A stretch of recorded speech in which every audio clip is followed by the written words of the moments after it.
We are going to continue our series on The Bible Explains, part 237.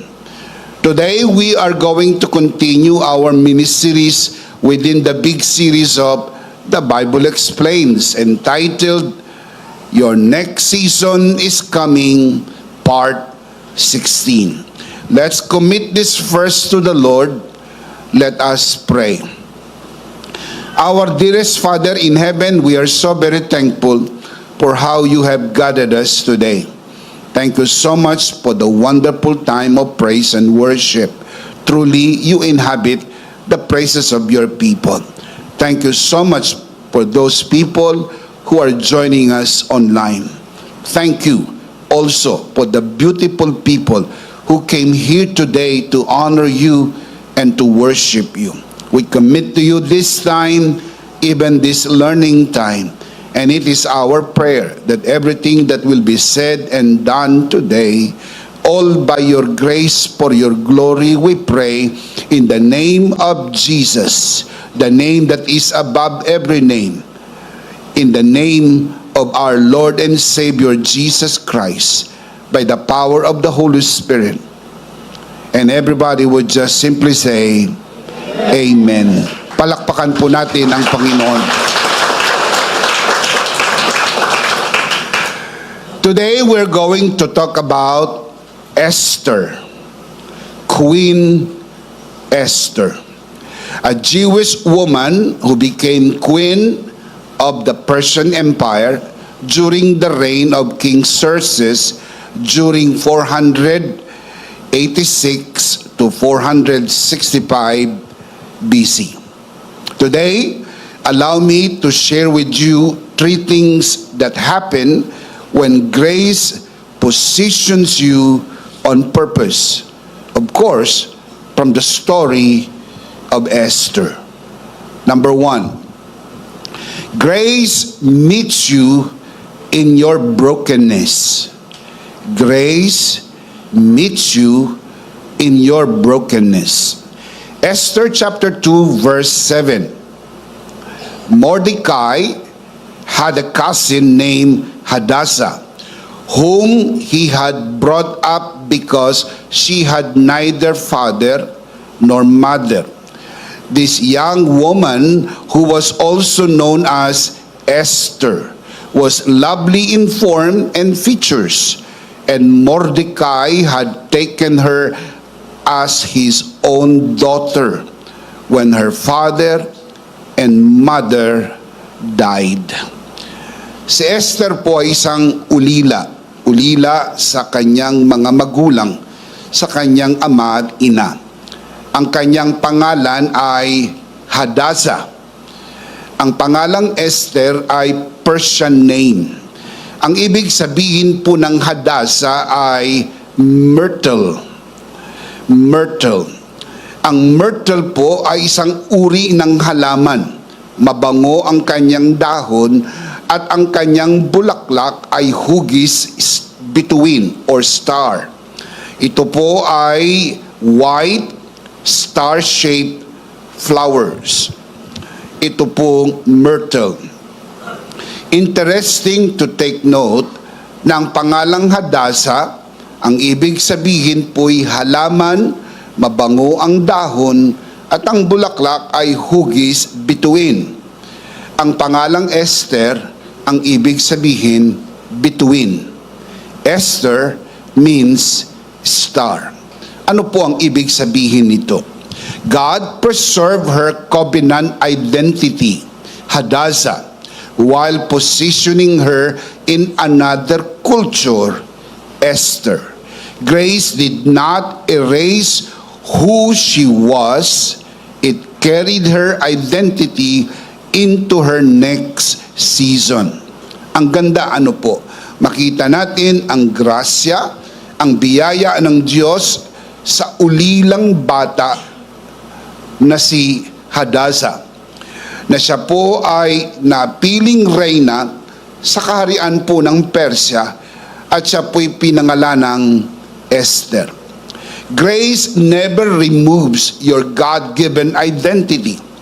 It positions you to shine where God has placed you. May pinaglalagyan ang Panginoon sa bawat isa sa atin. Kailangan mo lang malaman kung saan ka inilagay ng Panginoon. May kinang ang bawat buhay. Kung saan ka inilagay ng Panginoon, ikaw ay kikinang, ikaw ay makinang tulad ng isang bituin. Before Esther wore a crown, she carried loss. She was an orphan, displaced, vulnerable, and without control over her future. Known by her Hebrew name, Hadassah. She was raised by her cousin Mordecai, who became both guardian and covering in a foreign land. Yun po yung Persia. Yet, even in obscurity, grace was already at work long before her promotion. Gumagana ang biyaya ng Diyos sa buhay po ni Hadassah na naging Esther bago pa siya kinoronahan bilang reyna ng Persia. Esther's story reminds us that God's grace does not begin when life improves. It begins where life has fallen apart quietly, preserving identity and purpose even when the future feels uncertain. Gumagana ang biyaya ng Diyos, hindi po sa panahong ayos na ang buhay mo. Gumagana ang biyaya ng Diyos kahit sa panahong hindi pa ayos, bagsak ang kalagayan, at kung minsan sira-sira pa. Sa totoo lang, dito nga natin mas kailangan ang biyaya ng Diyos. Can you say amen? Amen. This is the nature of grace. Grace does not wait for healing before it moves. It enters first, then heals. Long before Esther was crowned queen, God's grace was already positioning her life. Hindi tsamba, hindi nagkataon lang. Bago pa siya nakoronahan na reyna po ng Persia, gumagana na ang grasya ng Diyos. In fact, dahan-dahan na po siyang ipinuposisyon ng Panginoon sa pwestong pinaglagyan sa kanya ng Panginoon. Nothing about her broken beginning disqualified her from God's purpose, because grace never depends on human completeness. Hindi ka po na-qualify dahil sa iyong sariling kwalifikasyon. In fact, wala naman po talaga tayong sariling kwalifikasyon. Bagsak ang ating kalagayan dahil po sa kasalanan. Lahat naman po tayo ay kinahabagan lamang ng mabuting Diyos. Can you say amen? Amen. Grace begins right where others think your story ends. Diyan mo makikita ang ganda ng grasya. Ito po ay nagsisimula kung saan iniisip ng mga taong wala ng pag-asa, bagsak ang iyong kalagayan at hindi ka na makakaahon pa. Bagsak ang negosyo, bagsak ang kabuhayan, kulang ang kita, at sa kalagayang ito parang walang pag-asa. Dito lalong ipinamamalas ng Diyos ang kagandahan ng kanyang biyaya.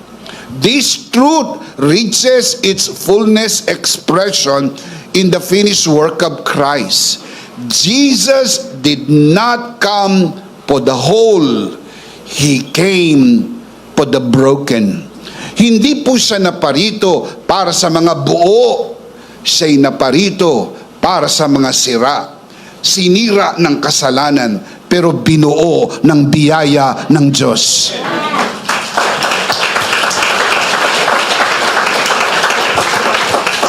Matatandaan niyo po na sinabi ng Panginoon, ang nangangailangan ng doktor ay ang may sakit. Siya po'y naparito hindi para sa mga matuwid.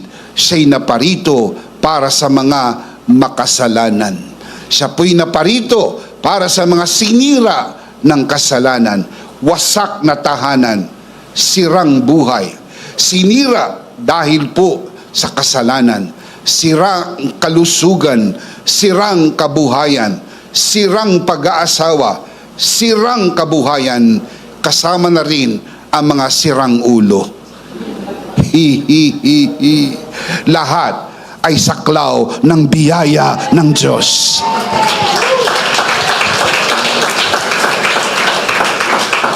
The scripture declares, while we were still powerless, Christ died for the ungodly.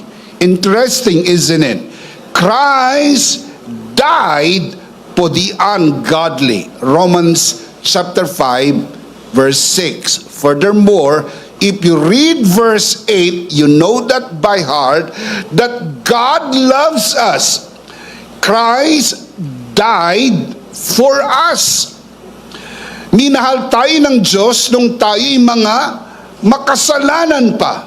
When did God love us? The Bible tells us that He loved us while we were still sinners. And how did God prove it? By sending His own Son, Christ died for us. Grace met humanity at its lowest point, not after recovery, but in the depth of brokenness. Esther's orphaned state points forward to a greater gospel reality. Psalm 68 verse 5 declares, God is a father to the fatherless. Matatandaan niyo po na si Hadassah o si Esther ay isang ulila.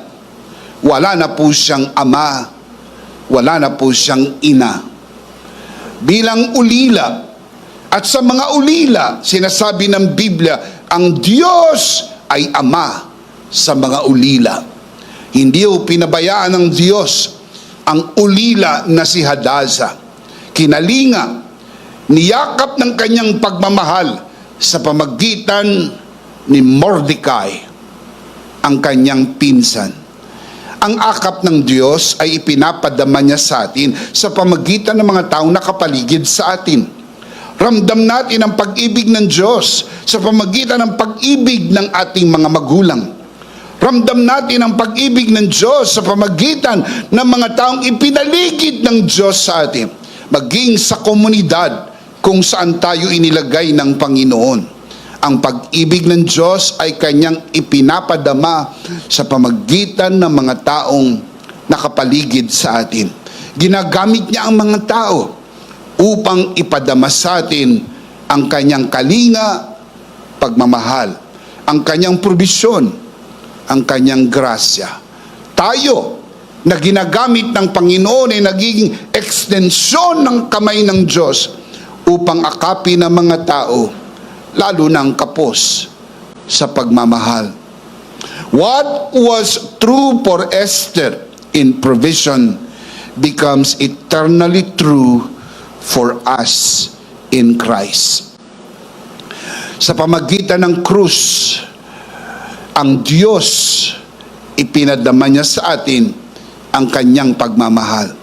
Inampun tayo, kinupkup tayo ng Diyos. Ephesians chapter 1 verse 5, the Apostle Paul writes, He predestined us to be adopted as His sons through Jesus Christ in accordance with His pleasure and will. Ipinadama ng Diyos ang kanyang pagmamahal sa atin nang tayo kupkupin ng Diyos sa pamagitan ni Kristo. At ito'y naisakatuparan sa pamagitan ng kanyang tinapos na gawa sa krus ng Kalbaryo. laging tandaan, ang biyaya ng Diyos ay palaging sapat sa lahat ng panahon at mga pagkakataon. Can you say amen? Palakpakan po natin ang Panginoon.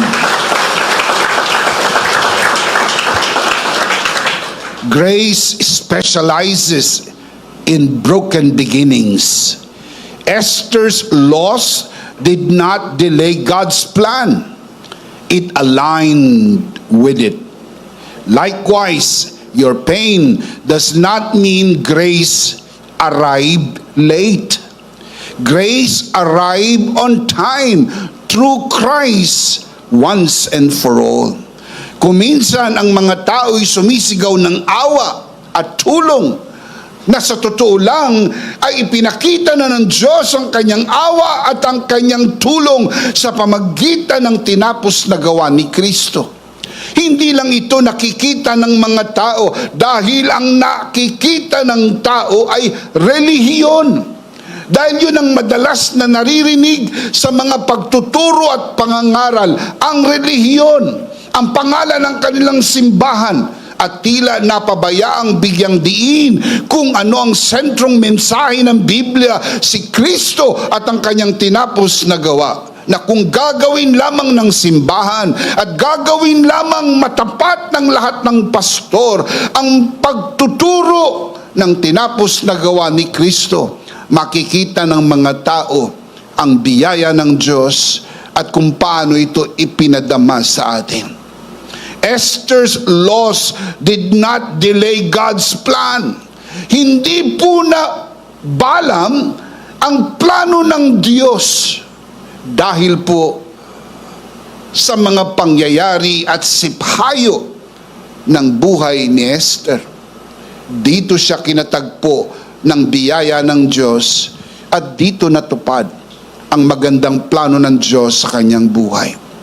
Hebrews chapter 10 verse 14 affirms the fact, for by one sacrifice he has made perfect forever those who are being made holy.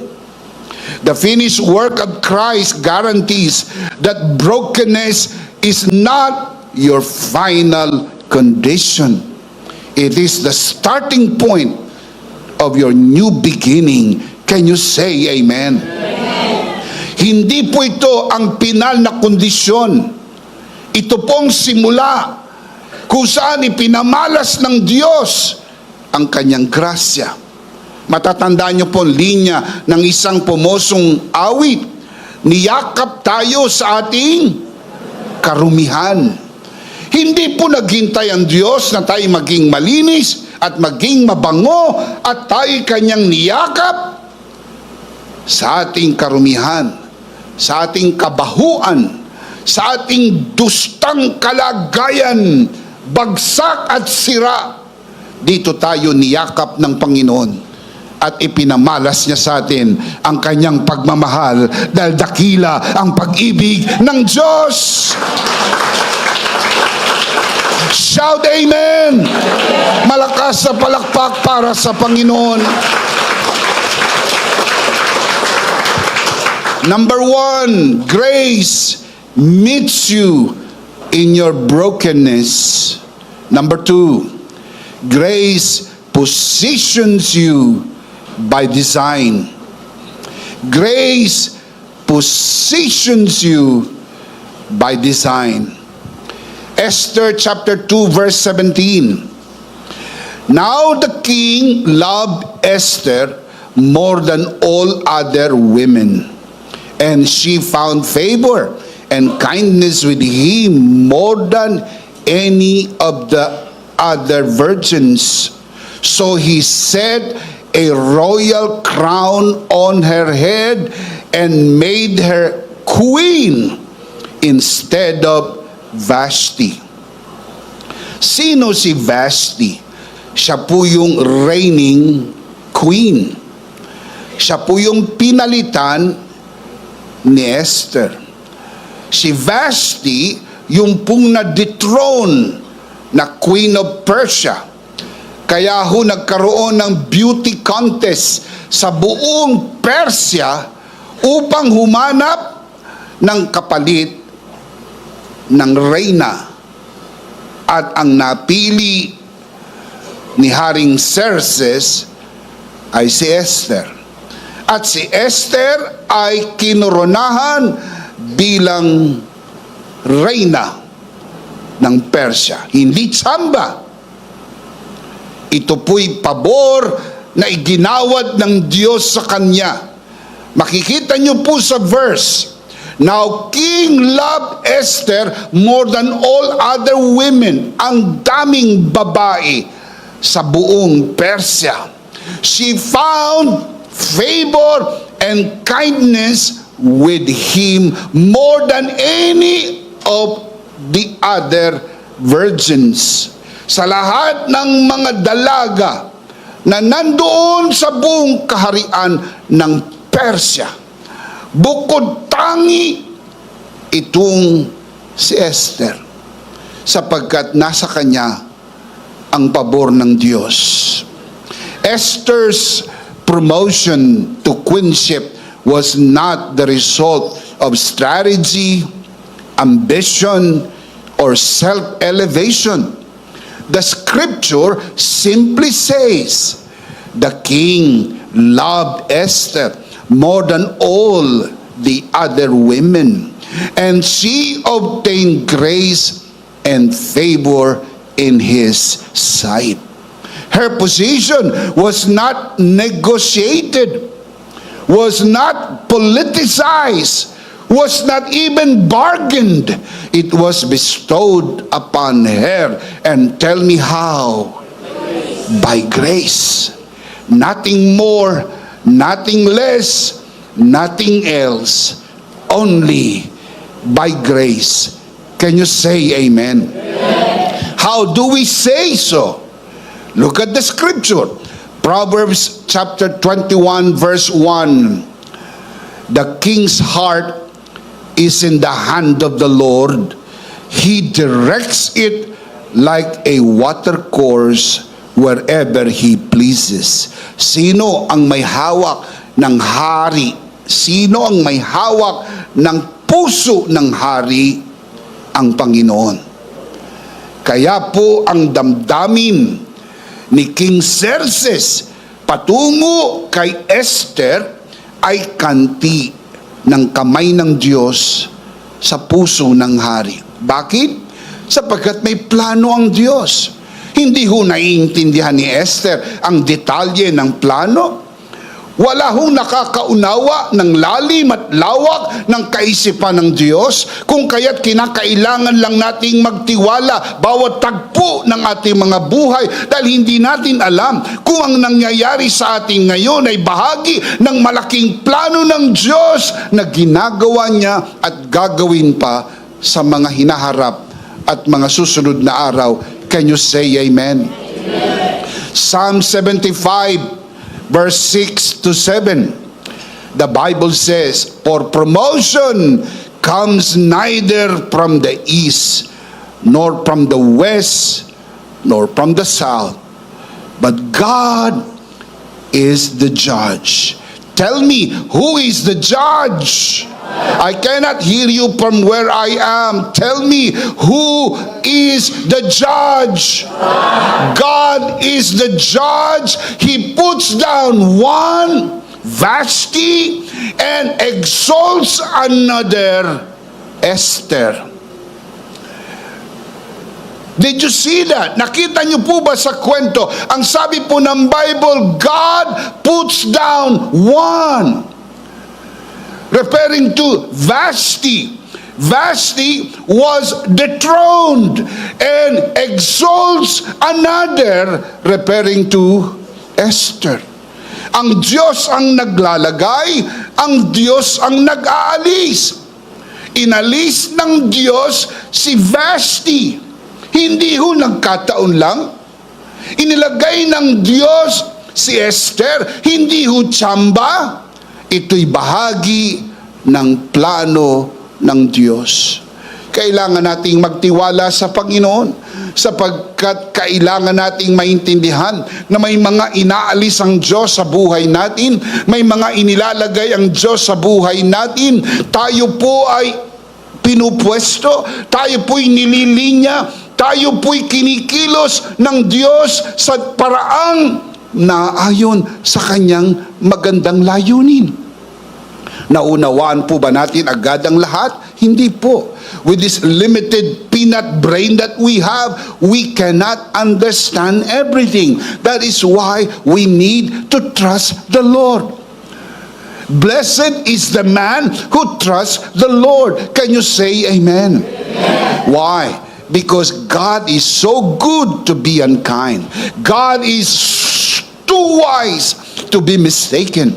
You may not understand, but you can always trust the heart of God that He is good all the time. Can you say amen? Everybody say, God is good all the time. God is good all the time. God is good to me all the time. God is good to me all the time. Palakpakan natin ang Panginoon. Praise God.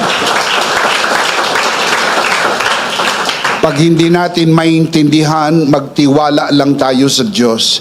Hawakan natin ang kamay na lumikha ng langit at ng lupa. Hawakan natin ang kamay na nabayubay sa krus ng Kalbaryo. Dahil siguradong sigurado, hindi ka mapapahamak, hindi ka mapapariwara, sapagkat hawak ka ng Panginoon. Palakpakan natin ang Panginoon. Praise God. Esther did not know why she was chosen at the time, but heaven already knew. Grace had a design long before the crisis emerged. What looked like a beauty contest on earth was actually a sovereign placement by design from above. Hindi ho nagkataon na nagpa-contest ang hari sa buong kaharian, hanapin ang pinakamagandang babae. Hindi ho yan tsamba. Yan ay kasama sa plano ng Diyos. Ang pagkakahirang kay Esther at siya'y makoronahan bilang reyna ng Persya ay kasama sa plano ng Diyos, sapagkat makikita natin mamaya ng kaunti sa bahagi ng kwento, sa pu'y ipinwesto ng Diyos sa pwestong pinaglagyan sa kanya para maganap ang kalooban ng Diyos, hindi lang para sa kanyang buhay, kundi sa buong bayan ng mga Hudyo. God is a God of plan. Can you say amen? Amen. Grace opens doors no resume can. When God's favor is in your life, no one can keep you out of your next season. Do you believe that? Pag nasa iyo ang pabor ng Diyos, walang makakapigil ng pagpapalang nakaukol para sa iyo. Pagpapalang para sa iyo. Ang pangalan mo'y nakasulat sa pagpapalang ito. Ito'y para sa iyo. Hindi pwedeng mapunta ang pagpapalang para sa iyo sa iba. Pag napunta sa iba, hindi para sa iyo. Hindi pwedeng maligaw ang delivery. Sadyang alam ng Diyos ang pangalan mo, alam ng Diyos ang address mo, pagka para sa iyo, darating para sa iyo, darating sa iyo sa tamang panahon, sapagkat may panahon sa lahat ng bagay. Shout amen. Amen. Huwag mainggit. Huwag mainggit. Talagang may mga nauna lang. May mga nauna. May nabigyan ng una, pero hindi pwedeng sila lang ang mabigyan. Ano? Sila lang ang anak ng Diyos? Di naman yata tama yun. Lahat tayo'y mga anak ng Diyos. Pinagpala tayo at pinaburan ng Diyos. Shout amen. Panapanahon lang. Kumbaga, weather lang. Sadyang nauna kayo. Sadyang may mga naunang nabigyan. Enjoy ninyo kung ano man ang naibigay sa inyo ng Panginoon, sapagkat meron din naman para sa iba, sapagkat nasusulat, God makes everything beautiful in its time. Because there is a right time for everything under the sun. Dahil tayo'y mga anak ng Diyos, may panahon sa lahat ng bagay. Ikaw ay pinagpala at pinaburan. Ang pagpapala ng Diyos ay nasa iyo.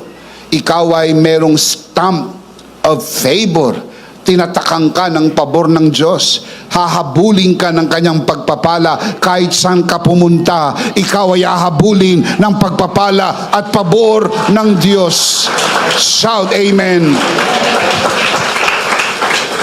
Because Jesus perfectly obeyed and completed redemption, believers no longer stand before God on the basis of performance, but on the basis of position. Dahil ikaw ay na kay Kristo.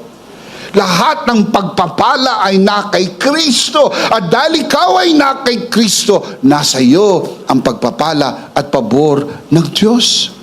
You don't have to beg. You are not a beggar. All you need to do is stand your ground, chin up, square your shoulder. You are a child of God, anak ka ng Diyos. And there is a reason why we always say that every Sunday. I am charito, I am blessed and highly favored, I am a child of God, because we need to affirm again and again with our mouth what we believe in our hearts. Hindi po tayo natsambahan na maging anak ng Diyos. Kasama tayo sa plano ng Diyos na tayo ay kanyang gawing mga anak at tagapagmana ng buhay na walang hanggan. Galatians chapter 3 verse 26, the Apostle Paul writes, "You are all sons of God through faith in Christ Jesus." Not by works, by faith in Christ Jesus. You believe Jesus, you believe His finished work, you become His child. Remember what the Bible says? Lahat ng sa Kanya'y tumanggap ay binigyan ng karapatang maging anak ng Diyos. Nang tinanggap mo si Kristo sa iyong puso, pinaniwalaan mong Kanyang tinapos na gawa sa krus ng Kalbaryo, ikaw ay naging anak ng Diyos. At ikaw ay anak ng Diyos magpakailan-kailan paman. Ang hindi mo nakuha sa gawa, hindi mawawala sa gawa. Ang nakuha mo sa biyaya, mananatili magpakailan-kailan paman, dahil ang biyaya ng Diyos ay walang hanggan. Shout amen! Grace does not promote you because you earned it. It positioned you because Christ finished it, and you are His child. Everybody say, I am a child of God. One more time. Louder. That is a very important affirmation. Never doubt it. It is not by feeling. It is by faith. Faith is not based on feeling. We walk by faith, not by feeling, not by sight. We walk by faith. The faith of Jesus inside us tells us that we are His child forever. Tayo'y mga anak ng Diyos, magpakailan-kailan paman. Shout amen. Palakpakan natin ng malakas ang Panginoon. Praise God. Esther's favor was secure because it flowed from God's hand, not human approval. Likewise, when grace positions you, your place is sustained not by effort, but by God's sustaining grace. Kapag ang biyaya ng Diyos ang naglagay sa iyo, hindi ka pwedeng alisin ng gawa ng tao. Pero kung tao lang ang naglagay sa iyo, kailangan mong i-maintain ito ng gawa ng tao. Sapagkat kapag gawa ng tao, i-maintain ng gawa ng tao. Pero kung gawa ng biyaya ng Diyos, ito'y miniminti na ng tinapos na gawa ni Kristo at ito'y magpakailan, kailan paman. Shout amen. Jesus affirmed this truth when he said, "No one can come to me unless the Father who sent me draws them."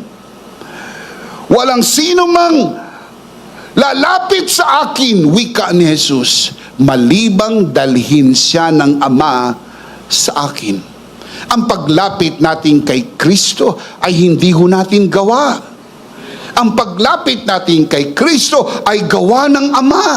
Inilapit tayo ng Ama kay Kristo at tayong na kay Kristo na, ang sabi ni Jesus, wala akong iwawala kahit isa.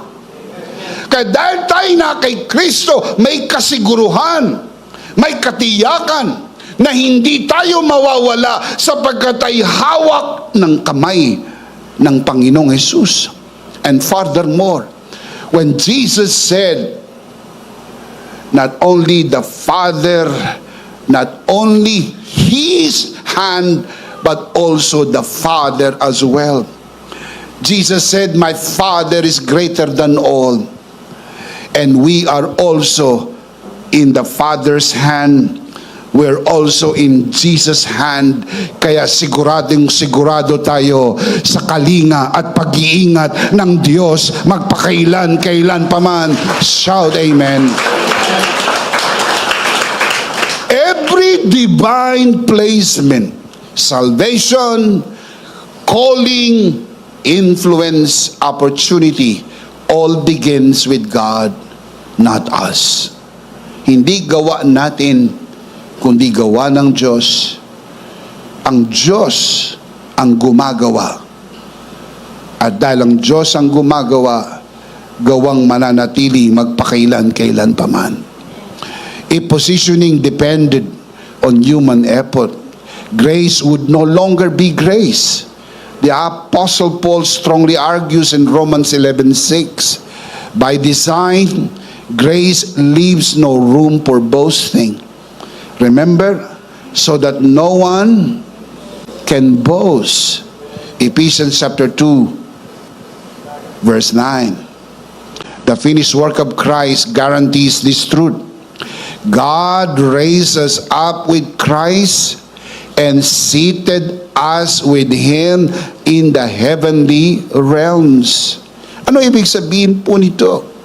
Ang ibig sabihin po, before you do anything, you are already seated. Position preceded performance. Bago nagkaroon ng performance, ikaw ay seated already. You are already positioned in Christ bago ang performance. Ang performance mo ay result of your being seated with Christ. Sabi sa Bible, iniupo tayong kasama ni Kristo. Ephesians chapter 2 verse 6. At dahil tayo nakaupo sa upuan ng pabor at upuan ng pamamahala. Upuan ng pamamahala.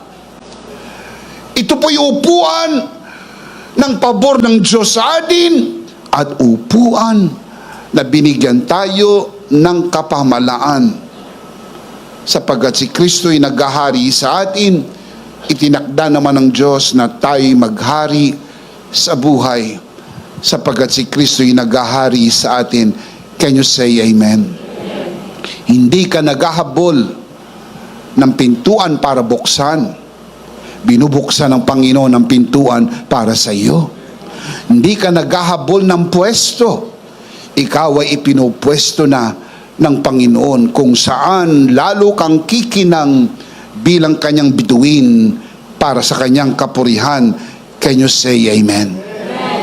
Number 2, grace positions you by design. Hindi nagkataon, hindi tsamba, dinisenyo ng Diyos na ikaw ay mailagay kung saan ka inilagay ng Panginoon. Number 3, grace empowers you to do good. Grace empowers you to do good. Esther chapter 4 verse 14. Nagpadala ng mensahe si Mordecai kay Esther. At itong nilalaman ng mensahe na ipinadala ni Mordecai. Mordecai sent the message. Verse 14. If you remain silent at this time, relief and deliverance for the Jews will arise from another place. But you and your father's family will perish. And who knows but that you have come to royal position for such a time as this? Sinasabi po ni Mordecai, hindi tsamba to. Hindi nagkataon to. Itinakda ng Diyos na inilagay ka sa pwesto na ito, sa panahong ito, sapagkat kasama ito sa plano ng Diyos. And who knows but that you have come to royal position for such a time as this. Verse 15. Then Esther sent this reply to Mordecai. Go, gather together all the Jews who are in Susa and fast for me. Do not eat or drink for 3 days, night or day, and I and my maids will fast as you do. When this is done, I will go to the king, even though it is against the law. And if I perish, I perish. Bawal po kasing pumunta sa harap ng hari nang hindi ka ipinapatawag. Kahit sino ka pa, kahit reyna, hindi ka pwedeng pumasok sa presensya ng hari na hindi ka ipinapatawag. Kaya alam ni Esther, this is against the law. But I will go to the king. I will speak to the king. And if I perish, I perish. Pero kapansin-pansin po ng panahon po nila, ang paraan ng kanilang pakikipag-ugnayan sa Diyos ay sa paraan ng panalangin at pag-aayuno. Kaya ang hiniling po ni Esther, sabihin mo sa mga kababayan po natin na mag-ayuno sila ng 3 araw, 3 gabi, walang kakain, walang iinom, ganun din ang aming gagawin. Ito po'y paraan sa lumang tipan. They need to pray and fast as they commune with God. Ang kanilang paniniwala ay nauobliga ang Diyos na gawin ang kanilang kahilingan sa pamagitan ng sakripisyo ng hindi pagkain. Tayo po'y nabubuhay sa ibang panahon. Tayo po'y nabubuhay na sa bagong kasunduan. Kung minsan mayroong mga tao sa panahong ito na nabubuhay na sa bagong panahon na ang kanilang kaisipan ay katulad pa rin ng lumang kaisipan na kailangan nilang pahirapan ng sarili, kailangan huwag kumain, kailangan saktan ng sarili para maobliga nila ang Diyos na sagutin ang kanilang panalangin o ibigay ang kanilang kahilingan. This is the old covenant way. O Bishop, laban ka po ba sa panalangin at pag-aayuno? Hindi po. Tayo po'y nananalangin at tayo po'y nag-aayuno kahit sa panahon ngayon. Pero hindi para obligahin ng Diyos. Hindi para pilipitin ang kamay ng Diyos at mapilitan siya na sagutin tayo dahil sa ating sakripisyo. Ito'y insulto sa sakripisyo ni Kristo sa krus ng Kalbaryo. Sapagat kung pakikinggan tayo ng Diyos sa panahong ito dahil tayo hindi kumain o sinaktan natin ang ating sarili, saan mo makikita ang sakripisyo ni Kristo? Mawawala ng kabuluhan ang tinapos na gawa ni Kristo kung ang paraan ng pakikipag-ugnayan natin sa Diyos ngayon ay katulad pa rin ng paraan ng lumang kasunduan. Mga kabiyaya, tayo nabubuhay sa mas mainam na kasunduan. Ang ating hinahawakan ngayon ay hindi ang sakripisyo natin, ang sakripisyo ni Kristo sa krus ng Kalbaryo para sa atin. Siya ang nagsakripisyo para mabuksan ang daan at tayo'y makapanalangin at makalapit sa trono ng grasya at tumanggap ng kanyang awa sa panahon ng pangangailangan. Shout amen! Palakpakan natin ng malakas ang Panginoon. I want to make it very clear, lalo na sa mga nanonood sa broadcast, hindi po ko laban sa pag-aayuno. I am not against fasting. I am not preaching against fasting. Ang sinasabi ko lamang po, mga kapatid, ang pag-aayuno sa bagong kasunduan ay hindi po paraan para pakinggan tayo ng Diyos. Mayroon pong mas mainam na paraan. I'll show you Hebrews chapter 4 verse 16. Let us therefore come boldly to the throne of grace, that we may obtain mercy and find grace to help in time of need. Dahil sa tinapos na gawa ni Kristo sa krus ng Kalbaryo, napunit na po ang tabing at tayo'y makakapasok na ng diretso sa presensya ng Panginoon. Sa pamagitan ng tinapos na gawa ni Kristo, matatanggap natin ang awa, ang grasya at ang biyaya ng Diyos, hindi dahil sa sakripisyo natin, kundi sa tinapos na gawa ni Kristo sa krus ng Kalbaryo. Shout amen! Come on, give Him praise, give Him praise, give Him praise. Shout amen! Mga kapatid, ang sakripisyo ni Kristo ay kompleto. Ang sakripisyo ni Kristo ay sagrado. Ang sakripisyo ni Kristo ay perpekto. Hindi yan matatapatan ng ating mga pag-aayuno. Hindi ho yan matatapatan o mahigitan pa ng ating pagpapahirap sa ating sarili. Kinuha na ni Kristo ang lahat, alang-alang sa atin, kinarga sa kanyang dugo ang katawan, at bago po siya namatay ay isinigaw niya ang mga linyang tapos na, naganap na, it is finished, tetelestai. At dahil tinapos na ni Kristo, ma-enjoy natin ang pagpapala, ma-enjoy natin ang biyaya, ma-enjoy natin ang kalusugan, ma-enjoy natin ang kaginhawaan, ma-enjoy natin ang kasagutan sa ating mga panalangin nang hindi natin pinahihirapan ang ating sarili. Say amen. Obviously, we pray differently. Why? For the simple reason, we pray a different kind of prayer. Because we live under a different covenant. What do? We pray the new covenant prayer. And tell me, Bishop, what is the new covenant prayer? This is what we call pray the grace way. Sa paraan ng grasya. Ano ang paraan ng grasya? Ang paraan ng grasya ay hindi po paghingi na parang nanlilimos ng kanyang awa at ng kanyang grasya. Tandaan nyo, hindi kayo outsider.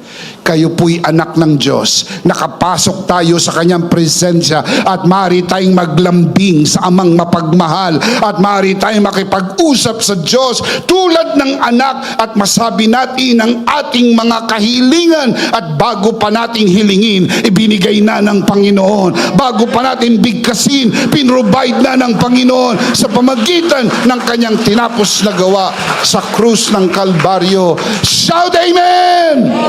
Malakas sa palakpakan, may kasamang hiyawan. Praise God. Are you happy today?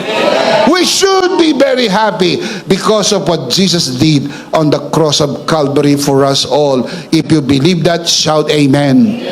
Palakpakan natin minsan pa ang Panginoon. Praise God. Ngayon, naiintindihan na po natin kung bakit ganun sila manalangin sa lumang kasunduan. Remember, just a week ago, we talked about Hezekiah. Hezekiah prayed differently the way we pray. In the same manner, in the time of Esther, they prayed differently the way we pray. Obvious ba? Because they live from a different covenant and we live from a different covenant as well. That is what you call rightly dividing the word. Beautiful, isn't it? Palakpakan natin ang Panginoon. Praise God. Praise God. Di siya, pwede pa rin bang mag-prayer and fasting today? Pwede po, if you want to. Pero wag sumagi sa isip mo na inuobliga mo ang Diyos ibigay ang hinihingi mo dahil ikaw ay nagpa-fasting. Ikaw ay nag-aayuno because you want to spend quality time with God, to enjoy His presence, to enjoy His Word. But not to obligate God or to put God under pressure na ibigay niya yung hinihiling mo. Yan ay insulto sa tinapos na gawa ni Kristo. You don't have to do that. Sapat na ang tinapos na gawa ni Kristo sa krus ng Kalbaryo. Do you believe that? Everybody say, I believe. Palakpakan natin ang Panginoon. Praise God. Praise God. Beautiful. Esther's courage did not rise from self-confidence or heroic resolve. It flowed from knowing her life had been positioned with a larger redemptive story.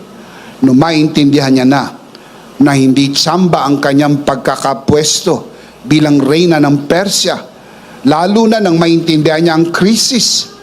Ang banta na dala po ni Haman na lipulin, ubusin ang mga Hudyo sa kaharian ng Persya, naintindihan niya na hindi tsamba, hindi ho nagkataon lang na ipinwesto siya ng Panginoon bilang reyna ng Persya.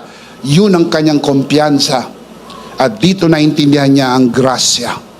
God never places people in positions of influence without also supplying what is needed to fulfill the mission connected to that position.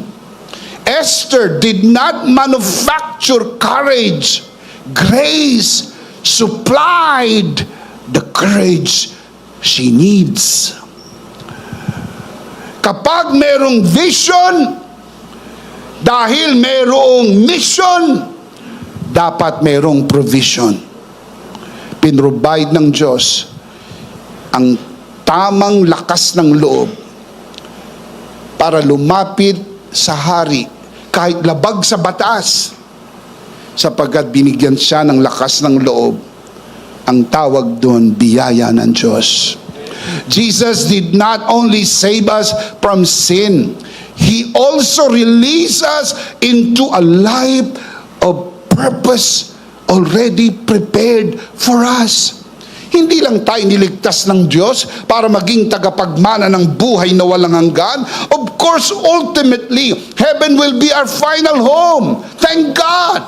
Pero more than going to heaven, God has given us a purpose.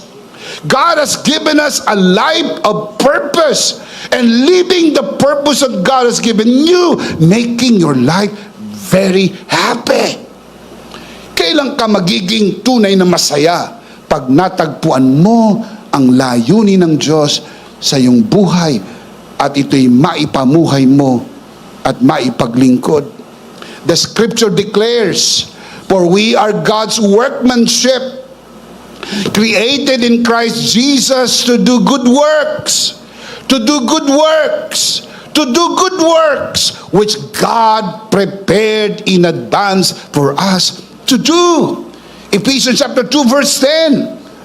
Inihanda na ng Diyos ang gawang ito para sa iyo. Sukat ito para sa iyo. Nakapangalan ito para sa iyo. Ikaw talaga ang gagawa nito.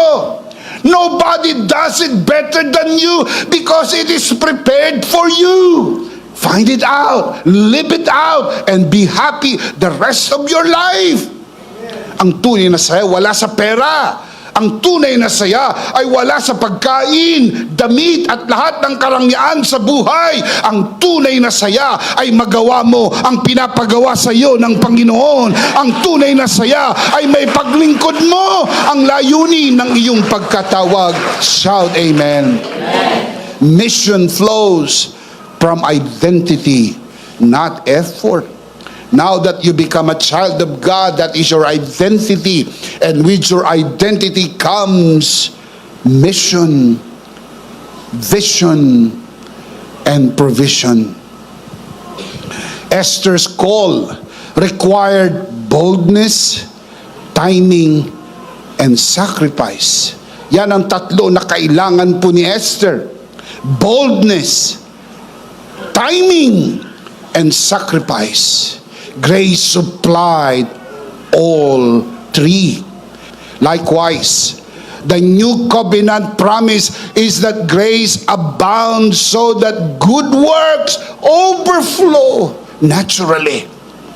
Hindi pinipilit, kusang umaapaw sa iyo ang paggawa ng mabuti sapagkat natanggap mo ang masaganang biyaya ng Diyos. Hindi ka pinipilit magbigay. Hindi ka pinipilit manalangin o magsimba. Kusa, masayang-masaya ka pumunta sa bahay ng Panginoon. May padyak sa iyong mga paa sapagkat gusto mong maglingkod, gusto mong sumamba. Hindi ka tinatakot, hindi ka pinipiga, hindi ka pinagbabantaan para magbigay. Gone are the days like that. Lumipas na ang mga panahong yan.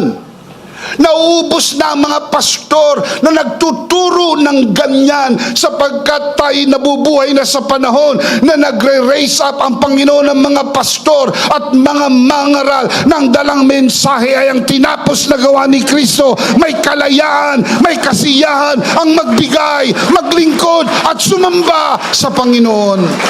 Shout amen. Purihin ang pangalan ng Panginoon. Kusa, bumubulwak, umaagos, umaapaw ang masayang paglilingkod sa Panginoon. 2 Corinthians chapter 9 verse 8, the Apostle Paul writes, "And God is able to make all grace abound to you." How many grace? All grace abound to you. What is the purpose? So that in all things, how many things? In all things at all times, having all that you need. It did not stop there. I want you to look at the next line. Let's read that together. You will abound in every good work. Read the last line. You will abound in every One more time. You will abound in every good. That is the purpose. God is able to make all grace abound to you, so that in all things at all times, having all that you need, you will abound in every good work. Ang biyaya ng Diyos ay hindi dahilan para maging tamad, ganid, kuripot, sa pagbibigay, tamad sa paglilingkod. Not at all.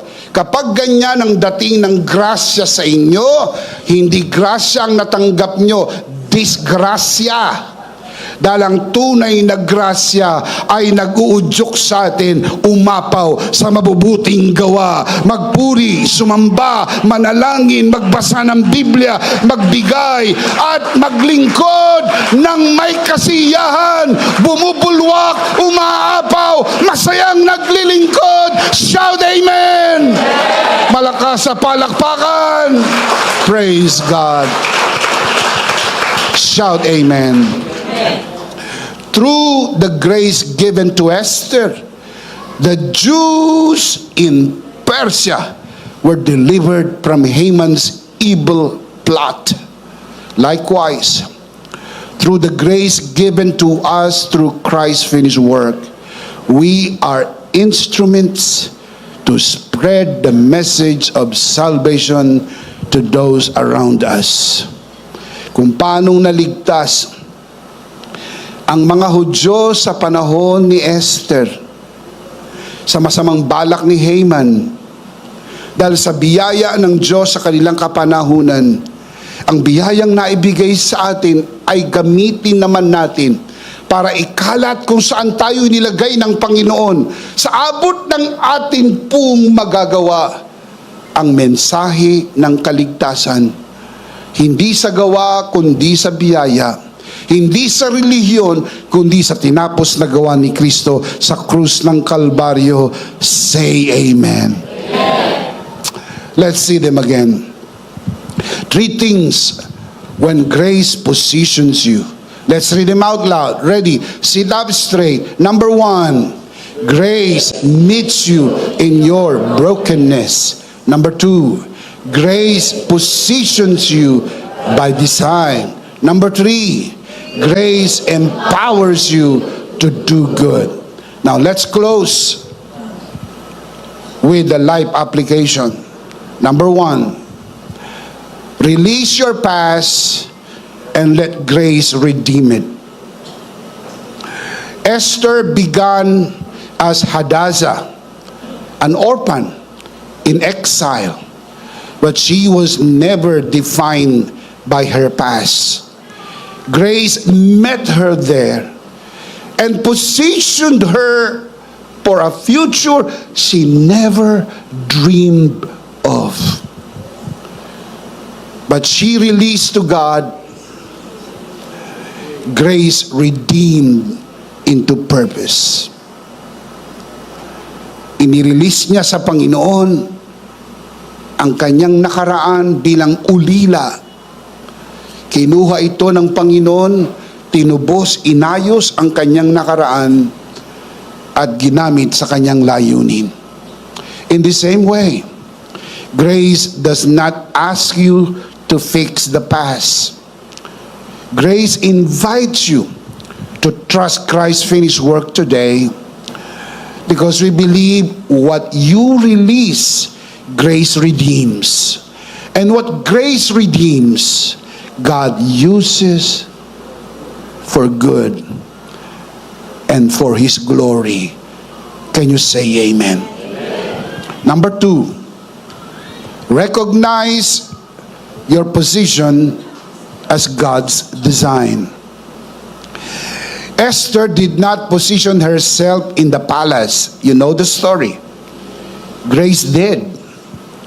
What seemed like unlikely turn of events was actually God's quiet arrangement, positioning her exactly where she needed to be for such a time as this.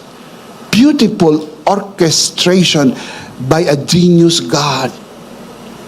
When Esther recognized her position as God's design, fear gave way to purpose.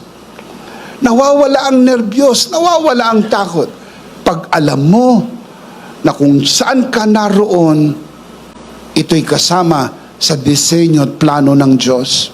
In the same way, when you are now, where you are now, right now, is not accidental. Grace has positioned you on purpose. Trust it.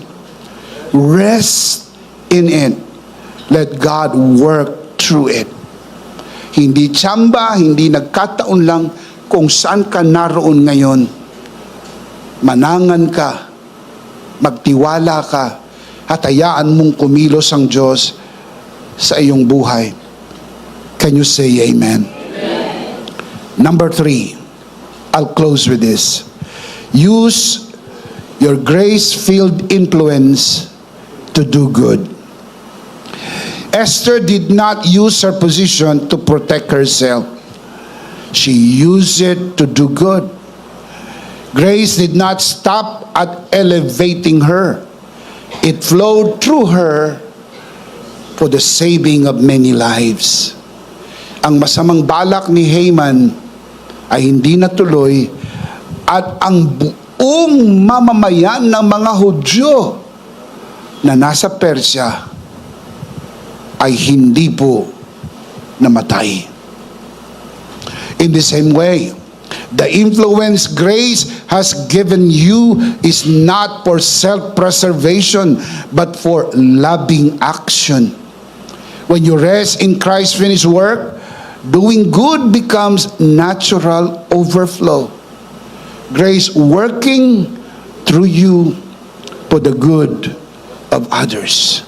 Napakasaya ang damdamin kapag naintindihan mo na may mga napagpapalang buhay dahil sa iyo. Dahil dumadaloy ang biyaya ng Diyos sa pamagitan mo. Number 3, use your grace-filled influence to do good. Let's see them again, all together. Basahin natin malakas, sabay-sabay. Life application. Number 1. Number 2. Recognize your position as God's son. Number 3. Use your grace-filled influence to do good. And the big idea is, in Christ, my next season is coming. Do you believe that? Yes. Your next season, in the same manner, in the story of Esther, is coming. And the season of blessing and favor, the season of influence, the season of position, the season of favor. Can you say amen? Amen. Of course, we do not want to end this broadcast without giving those who are watching this broadcast the opportunity to receive Jesus today, because this is the beginning of your new season. Kung nais mong tanggapin na Panginoong Hesus sa iyong puso bilang Panginoon, sarili mong tagapagligtas at maligtas sa araw na ito, manalangin tayo ng pagtanggap. Taas natin ang ating dalawang kamay. Samahan po natin ang ating mga bisita na nanonood sa broadcast, sa lahat ng narito sa loob ng bulwagan na ito. If not asking too much, I ask you to join our visitors who are watching this broadcast. Taas ang dalawang kamay, ipikit ang mata. Manalangin tayo ng pagtanggap. Sa lahat ng nanonood sa broadcast na ito, sumunod kayo sa panalangin ng pagtanggap at ariin ninyo na isang personal mong panalangin at manalangin po tayo. Panginoong Hesus, ako po'y makasalanan. Hindi ko po kayang iligtas ang aking sarili. Ako'y mapapahamak ng hiwalay sa iyo. Narinig ko po ang mabuting balita. Ako po'y naniniwala. Tinatanggap kita sa aking puso bilang aking Panginoon at aking tagapagligtas. Salamat po. Pinatawad mo na ang aking mga kasalanan. Isinulat mo na ang aking pangalan sa aklat ng buhay. Sa pangalan ng Panginoong Hesus. Amen. Ako na lang po mananalangin. Ama, sa oras na ito, itinataas ko po sa harapan ang sino mang sumunod sa panalangin ng pagtanggap sa unang pagkakataon. Sa loob man ng bulwagan na ito, lalong-lalo na sa mga nanonood sa broadcast na ito. Pinagkakatiwala po namin sila sa iyong kagandahang loob na sila'y lumago sa biyaya at sa bagong natagpuang pananampalataya. Sa pangalan ng Panginoong Hesus, tayong lahat ay magsabi ng Amen. Palakpakan po natin ang Panginoon. Praise God. Praise God. Tayo po'y dumako sa ating banal na komunyon. Kunin po natin ang ating communion elements and let's do this together, mga kabiyaya.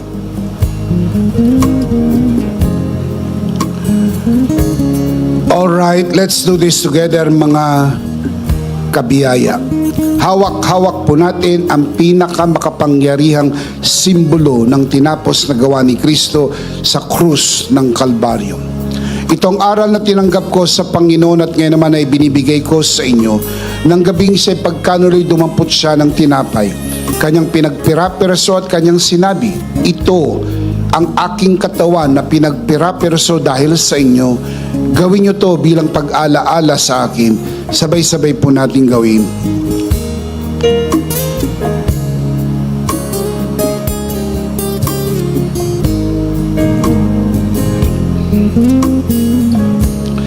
Gayon din naman matapos maghapunan ay kanyang hinawakan ng saro at kanyang sinabi, ito ang saro ng bagong tipan na pinagtibay ng aking dugo. Gawin nyo to bilang pag-alaala sa akin. Sabay-sabay po natin gawin.